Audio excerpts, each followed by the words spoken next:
Welcome, everyone. I'm Chari Elam with the Bee Supply Monthly Magazine. And boy, did I land a good one for you today. I've got David Burns. Tell me you hadn't heard of him. Super practical, great, personable guy. Hi, David. Hi, Chari. Good to be on with you today. Oh, it's so good to have you here. Oh, I would good. love for you to tell those that maybe don't know, and those that have been watching you for a long time that hadn't dug real deep to know who you are, what your background is, why you deserve the spot behind the microphone. Oh, yeah. Well, thank you. I looked at your magazine that you produce, and it's just beautiful and Thanks. really informative. I appreciate that. I haven't really gotten all that acquainted with you and the bee supply, but it was great to look into that, and it's good to be on your program today. You know what? I had a career before beekeeping that I didn't enjoy all that much. It wasn't all that fun. It was highly stressful, and I needed to get out of it. It was really hard on me physically and mentally, and so I started dabbling into beekeeping as a hobby. I got started with a friend that actually said, "Hey, do you want to start beekeeping? I got some stuff I can get you started with." And I think I was in my early 30s when I started. And I jumped into it because I'm pretty adventurous and just was a hobby beekeeper. We started with the first hive we cut out of a tree that had fallen down. And that was a horrible experience trying to do that. That's a terrible way to start beekeeping, I thought. I didn't know any different, but Right. it was back before the internet, back before, you have all the information like we have now. So I stumbled around, didn't know anything about beekeeping for years, but I stayed at it and kept learning and having fun with it. And it kept growing, and I kept adding more hives. And then my oldest son and myself started building our own hive equipment because we didn't have a lot of money. So we just had to put our own boards together and make beehives. But we made some that looked so beautiful. And so we put them on eBay, and they sold instantly. And we were like, oh my gosh. And in 30 days, we became power sellers on eBay, selling painted, assembled beehives. And not many companies, if any, were selling them painted and assembled back then. And we even made our own frames. It was crazy, all the little pieces. And so that got us started into a beekeeping supply company. So we did that for years and years, and we still do that a little bit. But as we progress, I got more into queen rearing. I first started trying to make a living selling honey. That's hard work. And then I had a big family too, so I needed a lot of money to raise a family. So then I went into queen rearing, started selling queens. I started raising about 100 queens a week. Wow. So that was like that was like a gold rush of money compared to other things we'd done. So that helped a lot. And then I got into wanting to learn more about bees, got educated. I educated myself. I do have a college degree, but not in entomology. But I started studying bees and learning more. I started a blog about what I was learning. Then I started a YouTube channel in 2008 on beekeeping. And as it progressed on, I became a certified master beekeeper with the Eastern Apicultural Society. Then I just kept teaching classes and just got into the education part. I've always been in training of others or teaching of others. And so this felt really good to me to be able to train and teach people in beekeeping. So now our focus, we do sell and make some equipment, but mainly my focus is educating and helping beekeepers. And isn't that the funnest part? It really is. It Oh, is. yeah. I Yeah. never learned so much as when somebody said, you need to teach this group how to do X with beekeeping. Yeah. And having to teach someone forces you to learn it. I mean, it truly does. It Whether does. you're learning as you're teaching them or you knew it already, it enlightens you. Yeah. You have a video out recent one about mentors, and mentors are an asset Yeah. to beekeepers. I will qualify that. They can be an asset. Sometimes it can be all about me. Yeah. The mentor wants to duplicate himself, but I would say the majority of them are just good beekeepers. And you are a mentor to about 130,000 beekeepers. Yeah. here lately. So that mentor aspect, what do you feel the importance of that? I mean, do you really put a lot of stock into having someone close by you can pull thoughts out of?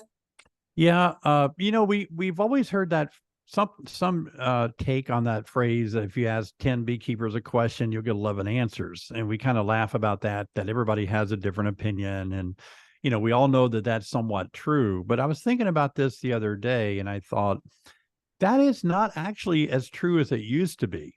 Because today, if you ask I don't know if I want to say the right people, but if you ask the people that have a good background in beekeeping a question, you're going to get very similar results. Like right now, if you lined up 10 beekeepers that are real knowledgeable about mite control, and they've had really good experience with controlling mites, and you ask them a question about mites and handling and treating for mites, you're going to get probably the same exact answer, maybe just a tad different. So, but yeah, you can ask 10 people that have a very different background. Some people may just have been starting beekeeping. They don't know a lot about it yet. So if you get into just asking a large group of people that have different levels of experience, you are going to get a lot of different levels. So what I try to do in helping other people and learn, I try to get heavy on the science. I want science to be the foundation. Biology of bees is what I'm trying to help people understand. But then I try to understand that I don't want to get so lost in the weeds with science that nobody can quite feel like they could ever be there, grasp it. And no matter how much science we know, we can never really apply it until we start keeping bees and start making mistakes and start seeing it. And sometimes even saying the science doesn't work. I tried it. It doesn't work. I got to try something different, because some science is based on different regions of the world and a different, maybe a hobbyist versus a commercial beekeeper. There's a little difference there. So sometimes you do have to take the science and the data and the studies, and then you have to say, how does it apply to me and where can I apply it to myself? And so I get a real thrill out of helping people kind of go through the science and then also help them keep bees where they're at the moment. Yeah. And that could be anywhere. I mean, yeah, you're Illinois yeah. and I'm Southeast Texas. Mm. We got yeah. a mile or two between us, Yeah, but it right. really is. It's the same beekeeping, just a Yeah. little bit different time schedule, right? It is. Yeah. I've always said that beekeeping's like Mexican food. It's all the same ingredients. It's really only a handful of ingredients: nutrition, right? The box, the housing, mites, so forth and so on. It's just how you put it together and how you present it, right? Yeah. That makes it look different. Yeah, that's right. So that's absolutely. where the mentor changes come in. I was thinking that I'm trying to simplify beekeeping. I've really been spending a lot of time. I had an occasion last year to eat supper and spend time with Dave Tarpey and talk to him. And we talked a lot about how do you educate people in beekeeping and why some people can get into beekeeping very easily, very quickly, understand it. And then other people can just not grasp it. And we talked a little bit about how you could possibly gamify beekeeping, where you could learn it through games or something. But the more I've really spent a lot of time, it has kept me awake at night, and not many things keep me awake at night. But I thought there's got to be a way to educate people better in beekeeping, because right now, like for example, I've been studying different generations and how different people in age groups learn. And so we oftentimes teach to one type of personality, I guess, or a generation, and yet we're not teaching how they can understand it. And so for me, I'm thinking like the simplest way to teach people beekeeping, and I haven't done a lot of this yet, but I want to, is that there's everything that happens with bees happens on 10 frames, and usually less than 10. Let's say you have a single deep frame and maybe the one or two against the wall or, resources, right? So you only have about maybe 6 frames that tell you everything about a hive. Exactly. And then I thought, well, there's probably only 4 things that you're looking at that tell you about the hive. Mhm. You know, you got your honey and your nectar, then you got your brood, and then you have pollen and maybe bee bread. That's 4 things. How hard is it to learn 4 things? You drive a car, there's 3 things: a steering wheel, a gas, and a brake pedal. And then you drive a car. Now there's little nuances to steering it properly, gassing and braking at the right times. So beekeeping is a little bit like that. But I think we Very true. failed to simplify beekeeping down to 6 frames and 4 things on 6 frames. I've tested this out to people. I've asked them, am I right about that? And then somebody said, yeah, but you can see what the bees are doing on the outside, how they're flying, and that may tell you something. I was like, nah, not really. You know, okay, they're foraging, or maybe they're bringing in pollen or something, but you really don't know what's going on. Everything you learn about bees and need to know about bees are on those 6 frames in that single deep. Are they going to swarm? You look for swarm cells. That's the brood area. Do they have enough resources? That's the honey frame, right? And I just thought we've got to be able to simplify it, because I've mentored thousands of people over the last 8 years, and I hear their questions, and all of them are asking the simplest questions. I rarely get asked a question that makes me think, oh, I got to look that up. Most people are saying, I think I may have a laying worker. How do I know? That's real simple. You know, do you have a queen present? Because if you don't have a queen and you haven't had a queen for maybe 3 weeks, you might have a laying worker, and you don't have brood. You don't see a queen. Do you see any brood? A lot of times people will ask me, do I think I have a laying worker? They'll show me a frame of solid brood. And so I'm like, you don't have a laying worker because you have brood. Right. But, you know, you may have lost your queen. Or a lot of times what happens, Chari, is that sometimes people have the hive has replaced their queen, and they don't see the queen running around, the new queen. And she's so new that she's laying multiple eggs in a cell because she's that new.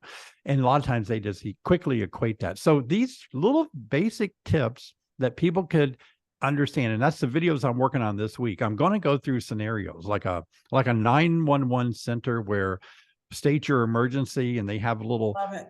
they can go through these little things. Okay, if they say yes to this, I jump over here to this chart and I go down here. And I think something like that, and if you can learn that in your mind, then you can look at a hive and say yes, no, okay, this is what's going on. So that's what I love to do, is teach people how simple beekeeping really is. Gosh, there's so much in that. I could pull out so many topics out of that. Oh, I know. Many. Really and truly, it started off as whether you're an auditory or a visual learner. And so much of that has to do with demographics and age, you know. It does. Just Yeah. like you said, and what am I teaching? Who am I teaching to? Younger generation tend to be visual learners. My children, you know, 40 and under, are visual learners, and we would hear something or read something, our generation, and we would comprehend it that way. We were raised that way. But my husband said years ago, he put in a phrase of what our mentor said to us is, bees don't write books. Well, no, but those frames are the pages of a book, and you just have to open it up and read the book. Read the book that those bees are giving to you at the moment. Just like you said, am I queenless? Do I have a drone layer? If I do, then the pages are going to tell me that I do. So you just have to learn what are on those pages and how to read those pages, right? That's right. Yeah, that's right. So simple. And then I really think that that's so very true with all aspects of beekeeping, keeping it simple. That the KISS theory, remember, Yeah. our parents telling us that. Absolutely. And, you know, on the subject of laying workers, you know, here's an example of where science can be helpful. Like when I was first starting in beekeeping, and, you know, I read the ABC XYZ of beekeeping, there were a few things that, you know, we just didn't have a lot going on where I lived at the time.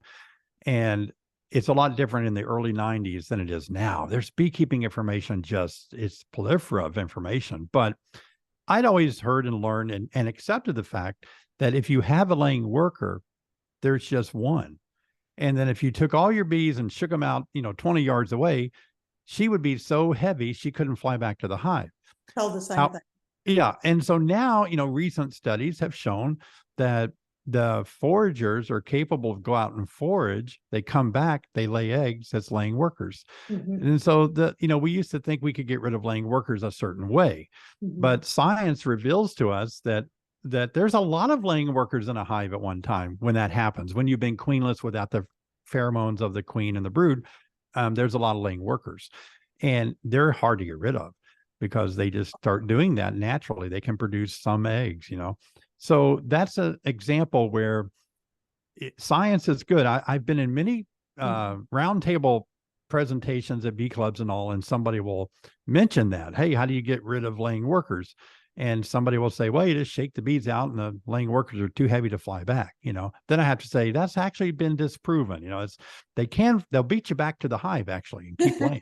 Yeah. So, but then you have to relate that information to the beekeeper. You have to explain that to them in a practical way where, okay, that's you have to say laying workers are in the hive all the time. Even a very healthy hive with a queen, there are some workers that are laying eggs and they just cull them out or such. But when the queen isn't there, it can happen. And here's a few things you can do to solve that problem. Here's what you want to look for. So I made a video yesterday where I actually showed them like 6 or 8 eggs in a cell, versus 1 or 2 from a queen. But it's a lot of fun when you teach people. And I know, Chari, you have a family, so you've spent time teaching your children, but it's really rewarding when you see a beekeeper, a light bulb goes off on top of their head. They're like, oh my gosh, this is so enlightening. This makes so much sense now. It is, yeah. And you feel like, oh, good, I'm helping somebody, and learn how to watch for their queen, watch for eggs, watch for larvae. It's real rewarding for me to teach people. I really get a bang out of that. Me too. And that's why I can sit down and write an article in almost in a shamingly short period of time, is that I do know it so well now that I don't even have to research like I did, but it's second nature. And we really want to portray that to our up and coming beekeepers, because we've said this so many times, you perpetuate the beekeeper, you perpetuate the bees, right? That's we right. just need to make more beekeepers and making it understandable. And that's really what we try to do in the magazine, is just make it so simple that it's just so understandable.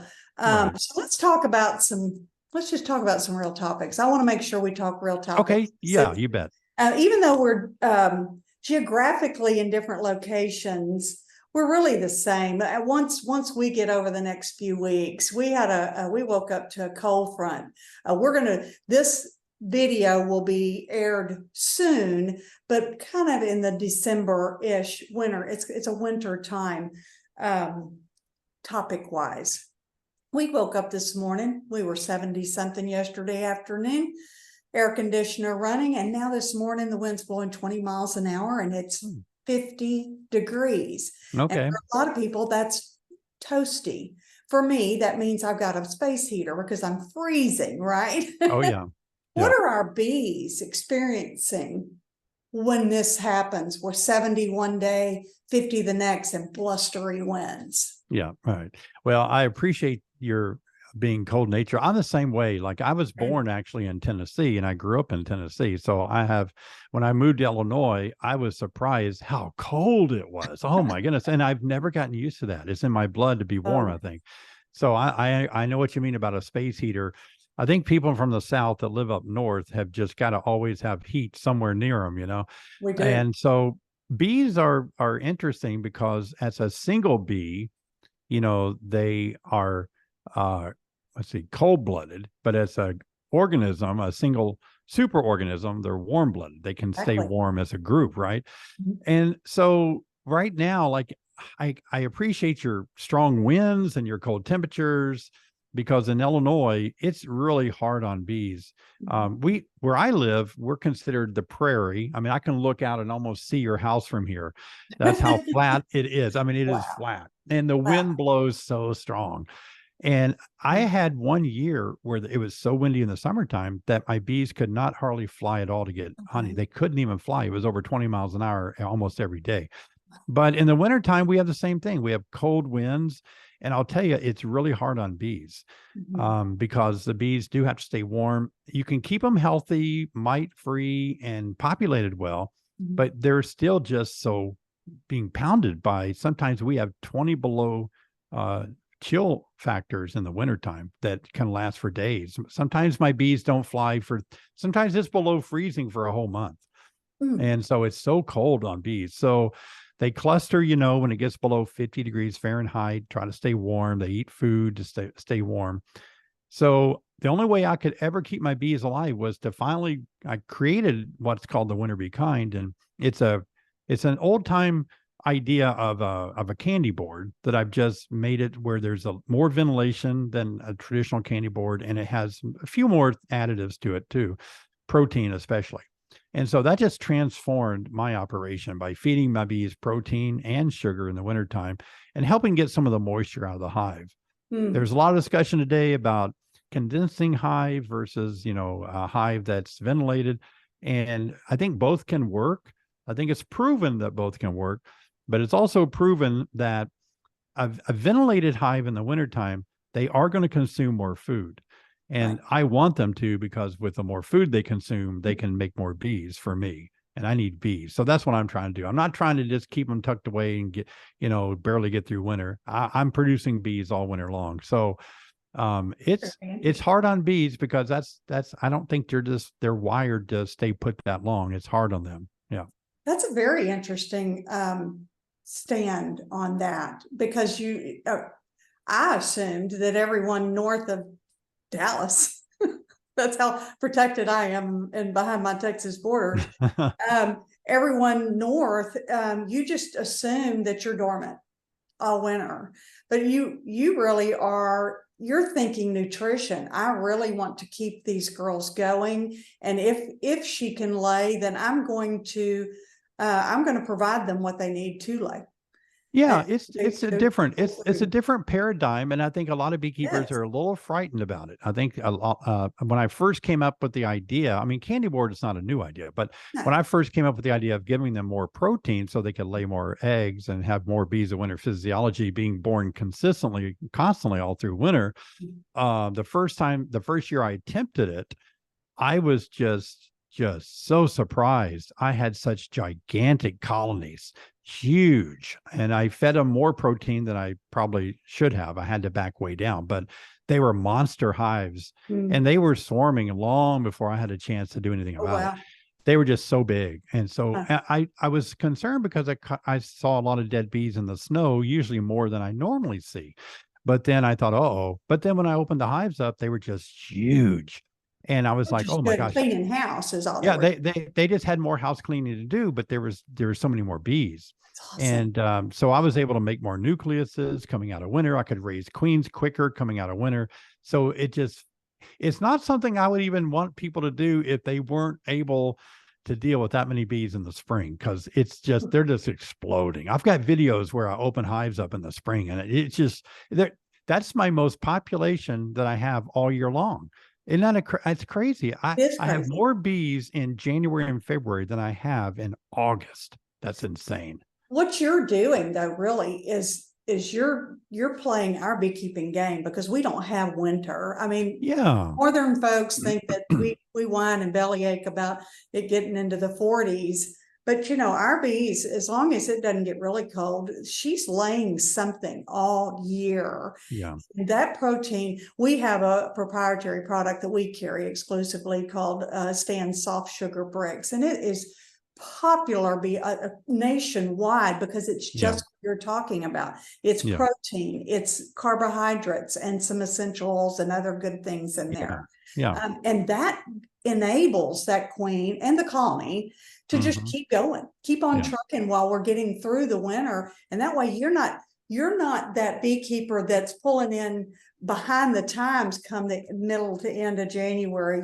Spring's coming. They know that the earth is moved. The queen's going, okay, it's time to start laying. Now I'm starting. You're not behind the 8 ball, so to speak. That's you're right. starting out in front. That's Yeah. awesome. I love hearing that. Yeah, it's a lot of fun for me because when I first started struggling with the cold climate and trying to keep my bees alive in the wintertime, it was just I had so many obstacles that I was facing. And I tried traditional ways, feed them heavy 2 to 1 in the fall, and then, make sure they're got enough 70 pounds of honey on there. But then my bees would cluster away from the honey. It would get so cold that they would eat the honey around them and make a tighter cluster in an area where the honey was already consumed. So they couldn't even break cluster to go where the honey was. But by putting the food on top of them, on top of the cluster, no matter where the cluster goes, that food is always above them. So Mhm.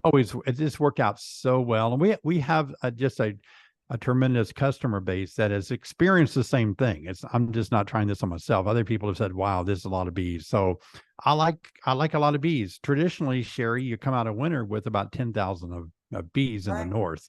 And that's not enough. That's a package. I could just let them die and buy a new one. It doesn't help me any. So this works out really well. And it's a challenge though, because you have to have healthy bees. Mhm. Food isn't the answer to all of our human problems. You have to be healthy, but if you can get the mite levels low and Mhm. have a large population of winter bees to begin with, Right. and then you feed them, wow, you've got something good there. I think when I became the best beekeeper was when I realized that, first of all, that Randy Oliver was right. You got two kinds of bees, spring bees and winter bees, and really just segment that I treat them really differently because they Oh are yeah, different bees, yeah. and focus on those independently of each other and really Hmm. drill down to what those needs are at that time of year, right? That's a very good point. Yeah, it is. So let's take that to the next step. So getting healthy bees. So healthy bees is, like you said, keeping mites under control. And you are a proponent of that. And I love that. I love that. Talk to us about mite control and really how much of a weight bearing do you put that on your healthy bees? Hmm. I have I have a lot of hives. I have about 20 hives here on my property that I only use for my YouTube studio. So it's interesting to have, some people have a nice building with cameras in it and studio. My studio is outdoors, and my Right. studio bees, they're so mistreated. I mean, because oh my gosh, I don't really always handle them the way I do my other hives that I'm trying to make nukes out of, or packages and such like that. But sometimes I can't do to my studio bees what I want to, because I make a video, I put it back together, and I run to the edit room. Yeah. But no, I think mite control is essential because it controls the viruses that can really hurt bees. So, studies show that mites will actually shorten the lives of bees by half of their life, usually, with the viruses. So a winter bee can live 4 to 8 months. Now it can only live, 2 to 4 months. So it won't make it through winter. So keeping the mite levels down is essential if you want healthy bees. And I know a lot of people say, well, if we would quit trying to kill mites and just let bees adapt to the mites, then everything would be good. That might work in a perfect world, in a perfect scenario, but we don't live on an island where we can control all the mites coming Exactly. in and out, or the bees coming in and out. And so there's not enough there'll never be enough cooperation and on a large scale where anybody would ever do that. And so right now, the only thing we can do is just counteract, Mhm. how do I reduce mites in my hive? And a lot of people feel like, oh, the chemical companies are just trying to make a buck off of us, that if we just leave them alone, they'll do fine. And in all honesty, I have left bees alone, and they have done fine with high mite counts because they may have had less viruses. But I'll be honest with you, every time I try to push that beyond 3 years, those hives won't make it. I Correct. mean, I can get by with the first year, sometimes the second year, but if Mhm. I don't deal with mites that third year, they're going to perish, but just too many viruses. So that's the key. When I first started beekeeping, Chari, mites just had started, and they were very not thoroughly through all the beehives, and mine lived a while until mites got them. But it was hard convincing beekeepers. When I first started educating beekeepers, it was hard. People just said, I don't see them. I don't think I have them. I don't want to test. I don't want to kill mites to test it. Only until about a year or two ago have I seen a following now of new beginners that are willing to say, okay, mites are a problem. What do I do? And that's refreshing. It is refreshing. And I think the more we learn, pulling science back into it, the more we pay attention to what's really being discovered by the not so popular entomologists and those in the field biologists that are actually looking. Yeah. They're seeing issues with mites in our bees that there's no way we can see ahead of time. We're training our mentees, look for deformed wing virus. We're looking for low spotty brood. We're looking for just low populations, all these signs, right? Yeah. What we're learning from the scientific community is that you're not going to see. We really need to be doing mite tests frequently. Yeah. Someone that, and I'm happy to mention her name, Mary Reed, was the Texas state chief apiary inspector. She's now over in Florida. We hated to lose her, but she tests every month. And when I heard that, it was like this light bulb went off. I went, tests every month. We were that once a quarter. Oh, wow. Yeah. Every time that, we did something major in our bees, we tested. She's doing it once a month, and she got the healthiest bees that there is, because she's testing. Yeah. If you don't believe it, test it, right? Right. That's exactly right. I've always taught for I don't know, well over a decade probably now. I've been teaching my students always test every 30 days. I didn't always hear that. Yeah, ideally, I think if in the spring, it's not a bad idea to test once a week, or I'm sorry, to actually inspect your bees once a week, because that's swarm season and you can catch early swarms. But if you're out of swarm season, I think you could test twice a month, every 2 weeks, because one test, you're looking for the eggs that the queen's laying. Is she laying good brood pattern? And then the next time you look into your hive, which now it's going to be 30 days, you're going to test for mites. If you test for mites every 30 days, you're following this, bees are 21 day generation of new bees. So you can get a kind of a trend of what the mites are growing or reducing or increasing. And they're always going to be increasing dramatically. Of course. July, August, and September, mites will outbrood the bees. And a lot of beekeepers don't realize that. You've got 2 mites, almost 2.5 mites per cell for every bee that comes out of the cell. So they're going to outbrood your bees. So what I've always practiced, Chari, and I like hearing what you're saying, I've kind of changed the paradigm where instead of, early on, we were just, beekeepers were just saying, well, treat once in the spring, once in the fall for mites.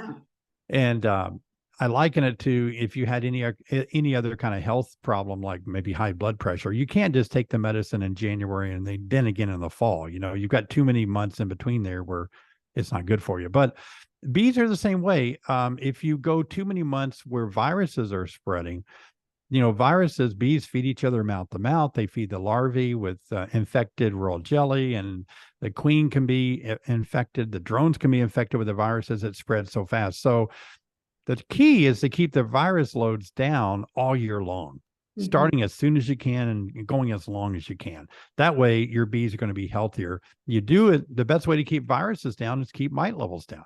And the only way to know it is to test frequently. That's correct. I totally agree with that. Yeah.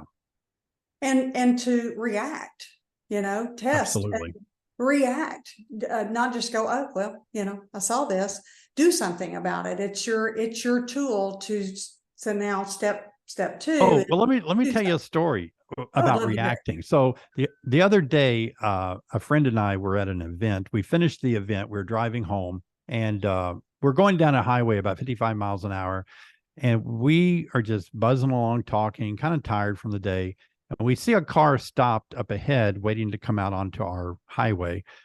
But another car was coming behind that stopped car and didn't see it. And so he swerved around that car and came right out into our lane.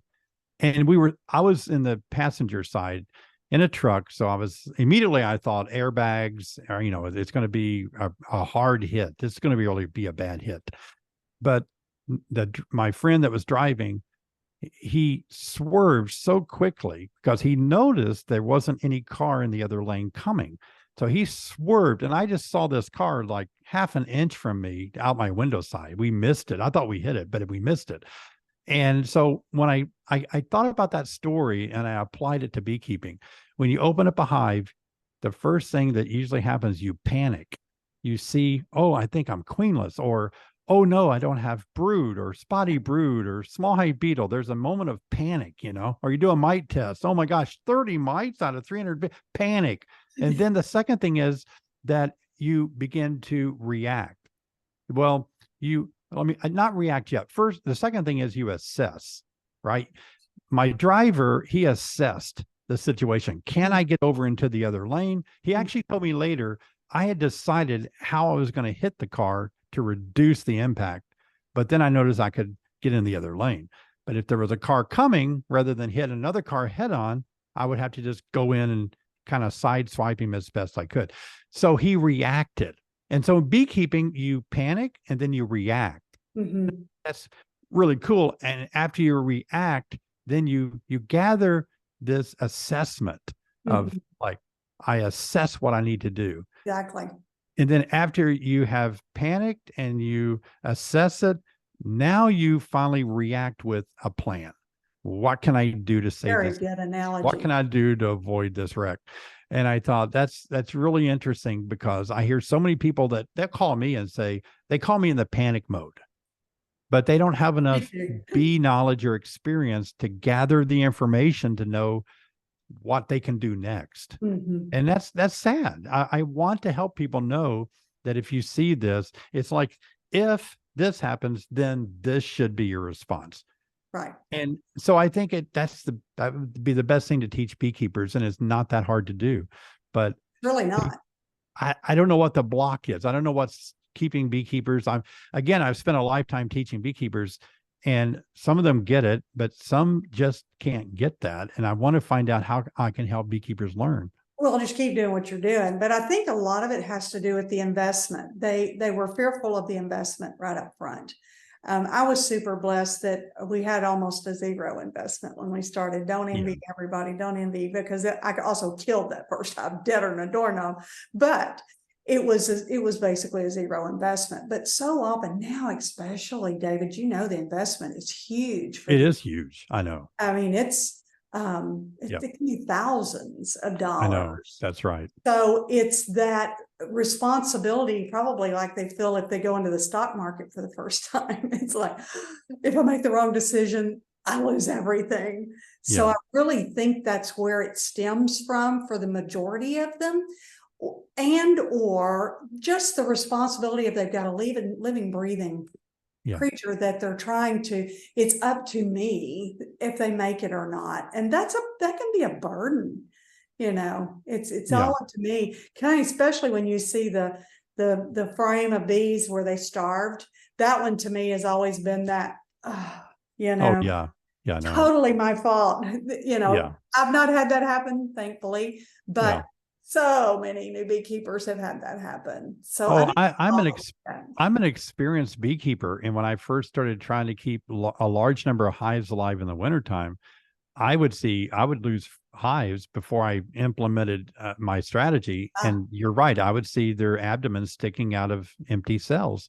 They would be moldy, dead bees, starved in the wintertime. And I was just like, okay, they're wet and they're starved. How do I solve that problem? So I was like my friend that was driving that truck, right?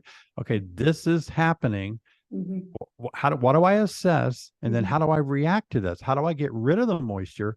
How do I get food in there in the wintertime? It's simple as that. Everybody solves problems this way. That's how we walk on the moon. It really is. Everything we do, we say, here's a problem. How do I solve it? And so beekeepers, I think, oftentimes want a formula, and I get that.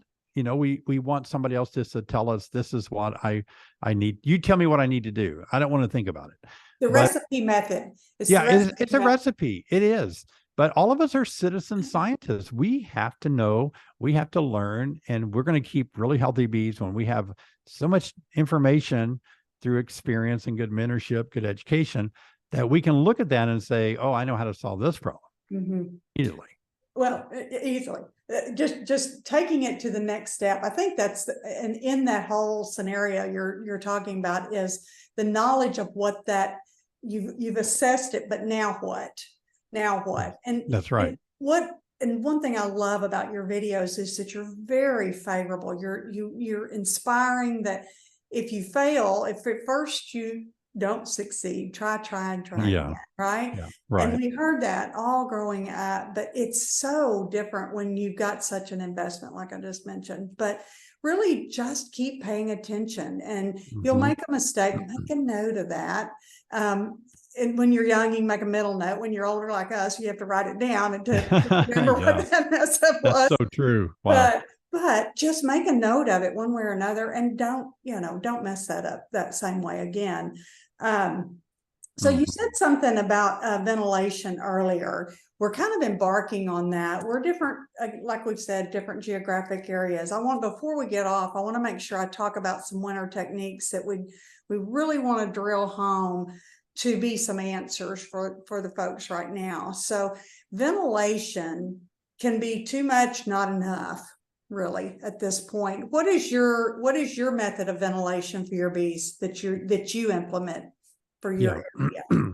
I have found for me now, I live in Illinois. It gets very cold and very windy. Mhm. And I've experimented through the years with different techniques. And so what I have found to be most successful for me is that if I can put a candy board on my hive, on top of my hive, and our candy boards have the insulation built into the top. And we all know that's where most of the heat leaves everything. It leaves our body through our head. It leaves our house through the ceiling. Heat rises through what's above it. So the walls, it helps, but not so much. The roof, the top of the hive is the most important thing to insulate. And so we insulate it with the sugar. Sugar has a little bit of insulation. I think we have about a 3/4 inch of sugar there. Then we have, I think, a 1/2 inch insulation, enough to hold that heat from just escaping. And then you have your top cover. So that's the most important thing to us. The rest of it, it really isn't all that important to me. I've had success wrapping my hives or not wrapping them, equal amount of success. But remember, I've got a lot of bees in there. So my bees aren't going to freeze out. That's never an issue for me. No matter how cold it is, I go through the winter sometimes estimated to have at least 60 to 80,000 bees in there. They're making a lot of hives, and through FLIR cameras, I've noticed that they're not even clustering many times. On very cold days, they're not clustering. There are just so many bees, and they're so hot in there. You can touch the side of the hive, feel the warmth. Yeah. So that's the way I do it. I oftentimes run open screen bottom boards because, again, I've got a lot of bees in there. And then if I do wrap them, I will wrap them with either foam board or even bat insulation between the walls. And I'll run that down almost to the ground. My hives are on stands about a foot off the ground. I'll run it to about an inch from touching the ground, just to allow a little bit of ventilation below the hive, like that. I just don't want wind blowing up into the screen bottom board. Yeah. And so that is my optimal way that I have had the best success. Last year, I experimented more with single deeps and reduced hive boxes on hives. And those hives were stronger, I will say. So I'm really leaning. I mean, we're in the north. I've always been told you got to have 2 deep to get through the winter. But I'll tell you what, I like the idea of the single deeps. They're more manageable. They're more able to make more honey coming out of spring in a single deep. So I like the idea. Next year, I'm going to experiment a lot more running single deeps. And I know in the South, you guys, probably are more used to the single deeps than we We are. are. Yeah, It's but a lot more commonplace here for sure. yeah. But the trick to winter survival, it really is many things like good mite control, healthy queen, good nutrition, good population of bees of winter physiology. Those things are in place. They'll survive winter in a tin can. I mean, you'd be surprised. He wants that magic little thing. What can I buy and put that on the hive? And they're not treating for mites. The queen's not very good. The nutrition is terrible. There's no bees of winter physiology because fall didn't have a lot of resources, and their summer bees died with very few winter bees. No matter what you wrap or give them and feed them, it's not going to help them. Yeah, you did a video. As a matter of fact, I made notes of it. If any of these are missing, then the windbreak and everything, isn't gonna work. Absolutely. I'm gonna just read it real quick. So, but y'all all need to go to his YouTube channel, which we will plug before we're done. Mite control, virus load, strong queen, strong population, food, and winter bees. If any of Yeah. those are missing, it doesn't matter what you do. It doesn't matter what you You're not do. gonna No. make it. And you And know if you, what if, I heard yeah. out of your basically winterizing your hive boxes, your where they sit, is that you're basing what you do on the population and the strength of your bees. And we do that as well. Strong colonies, we don't have to do much. They really take care of themselves. And I know we're in a nice, it's not tropical, but it's a nice warmer climate. Yeah. But we had bees, we had an event in 2021. We call it famously Snowmageddon, where Oh, we yeah. were 10 days or so well below freezing, like 9 and 7 degrees for an extended period of time. We just don't do that. And our bees they don't do that, right? Yeah. Right. So we did okay. We did not Hmm. lose a single hive. We had food next to the brood nest because Yeah. they did cluster for that. Our bees they were locked arms and shivering big Yeah. Oh, time, right? yeah. But we adapted to the scenario, and that's what you're doing. You're a little further north, you're stopping the wind, you live on a prairie, stopping the wind. This is all good notes that everybody should be taking. Adapt to your area. If you got a lot of wind, block the wind from going up Yeah. under there. You don't have to necessarily go in and do Fort Knox, Right. Yeah. right? But I Exactly. love that you're doing lid. There was talk about a light bulb moment. That was a light bulb moment for me a few years ago. I read something, and I'd love to give them credit, but I can't remember who it was I read, that said that that's really the loss. It's out the top, just like our mom said, put your hat on so you don't lose, you stay warm if you got a hat on. If Yeah. you'll do that with your bees, even in southern states like I'm in, you are going to make a huge headway with them being able to not work as hard to keep Right. the colonies right. That's a good point. How much bees work? We got to remember bees are worker bees. They love to work. They don't like to sit still.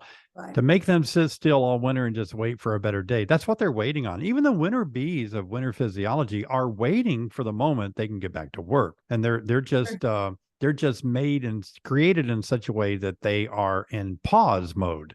Unlike a summer bee that has a definite pattern that they follow. After this many days, they become this, and that many days they have wax glands and all. The winter bees are just hit the pause button. They can resume their status on workload. So they want to do that as soon as they can, and they will. And so I just decided, if I'm going to go to all this trouble to make bees a winter physiology, why don't you work for me all winter? Why don't you guys just do something, right? So why don't you raise brood? And why don't you feed brood for me? And why don't they'll even make wax in the dead of winter. Isn't that crazy? It is. Oh my gosh. I didn't change out one of my candy boards, and they're about, I don't know, 2 inches or something. Those bees filled that up with new wax in the dead of winter. Can you believe that? It was like, oh my gosh, that means your 12 to 17-day-old bees are had their wax glands activated. So bees that were 12 to 17 days old went up there in January, freezing cold, built wax up there. Wow. That's so cool. I They love that you want to love work. They want to work all winter. I know. I love Yeah. that. I love that. Well, gosh, I could talk to you for days. I could talk for days. Well, you know what? I'm going to extend this for just 5 more minutes. Oh, The that's 5 fine. tips that are just wrong. Okay, so you did this about a year ago, and I have held back of saying this. It's like, what things are wrong here? I love your 5 tips that are just wrong. Would you just hit the highlights of that? Do you I cannot remember. I make so many videos. I have no clue. Okay. Do you have them written down? I don't have them written down, but shoot. part of it was just not always take for granted everything that you see around you. Not every article, not every YouTube video. They're not, it's not, this isn't always science. It mostly just take common sense into play and go with that, go with common sense. And you can take all of these opinions and put it in a bucket, and all of a sudden you've got a whole bunch of opinions that don't go together. Yeah, So that's that right. may not have been it, but I invite everyone to go to the 5. It was about a year ago. I wish I'd have written it down. Oh Sorry. yeah, I had to watch it too because it sounds like a good one. But maybe it's such a intriguing video that people will go back and watch that video on my channel because yeah, there's so many things that I've done wrong. I think a lot of people look at me and think, oh, he's a master beekeeper. He doesn't make any mistakes and all. I don't know. I think I've had more failure than successes, on all my experimentation and everything. But the successes are huge. And once you gain your knowledge about, oh, why this works, well, then you can succeed in the future more. I mean, it's like, how many times did Thomas Edison, I think, was that the right guy that invented the light bulb? How many Yeah, mistakes did he make, until he found the way? thousands. Yeah, I know. And so beekeeping is the same way. We have to learn and we do make mistakes. I just feel like, and I make a lot of mistake videos actually. And I feel like if I can tell people the mistakes I made, it will help them not to make those I agree mistakes. with that. And I just think, why hold back, Well, and you shouldn't. And I want to pull one out of your hat, is that for beekeepers listening, you really and truly, you will have your aha moment. David and I both have been there. I don't know when it really was. I think mine was year 3. Really, I think it was year 3 when I just kind of woke up and it was like, oh, I kind of know what I'm seeing. I know what the bees are doing. Bee biology matters. it does. It does Yeah. matter. We Yes. went back and read the book after we had failed dramatically. Yeah, I know. The little bitty book, not the big books, but the Yeah. bitty books. Our go-to was the Keep Delplaying First Lessons in Beekeeping. We Oh, I thought, remember that one. Yep. oh my gosh, you remember that? He It had a was like, video. He had a video with it too. he did. He did. When he was very Yeah. young, very, very, very He was young. really young. I know. It's funny. Well, David, I appreciate you having taken the time to be with me Well, today. great. I've enjoyed it. It's been a lot of fun meeting you, and I'm glad that you guys are doing a great work down there as well in Texas. Awesome. Well, thanks. And we want to have you on again. Yeah, I'll be glad to. We'll visit back maybe in the spring and see how your bees come out and talk about Yeah. the things we need to do as we head into honey production. How's that Yeah. sound? Before we go, tell everybody where they can find you. Yeah, the easiest way for them to find me is just drop on YouTube and type in David Burns Beekeeping. And then you'll see an arsenal of videos that I've made. I've been on YouTube 2 years after YouTube started. I think I'm the oldest running beekeeping content creator on YouTube. And Fred Dunn started the same year, but I think he was doing chickens when he first started. But I've been on YouTube a long time making videos. We also have a website, honeybeesonline.com, and we do sell some products like our winter feeders and things like that. But yeah, those are the 2 places they can get a hold of me. Well, your videos, I can't say enough about them. They're just so good, and I invite all of you to watch them. There's something for every season, every question, and you're adding them every day. Thank you so much. Almost. Yeah. Almost every day. It's kind of like us. It's hard to keep up, but it is. You're doing a great job, David, and I really appreciate you. And we'll talk again very, very soon. All right, Sherry. Nice to be with you today.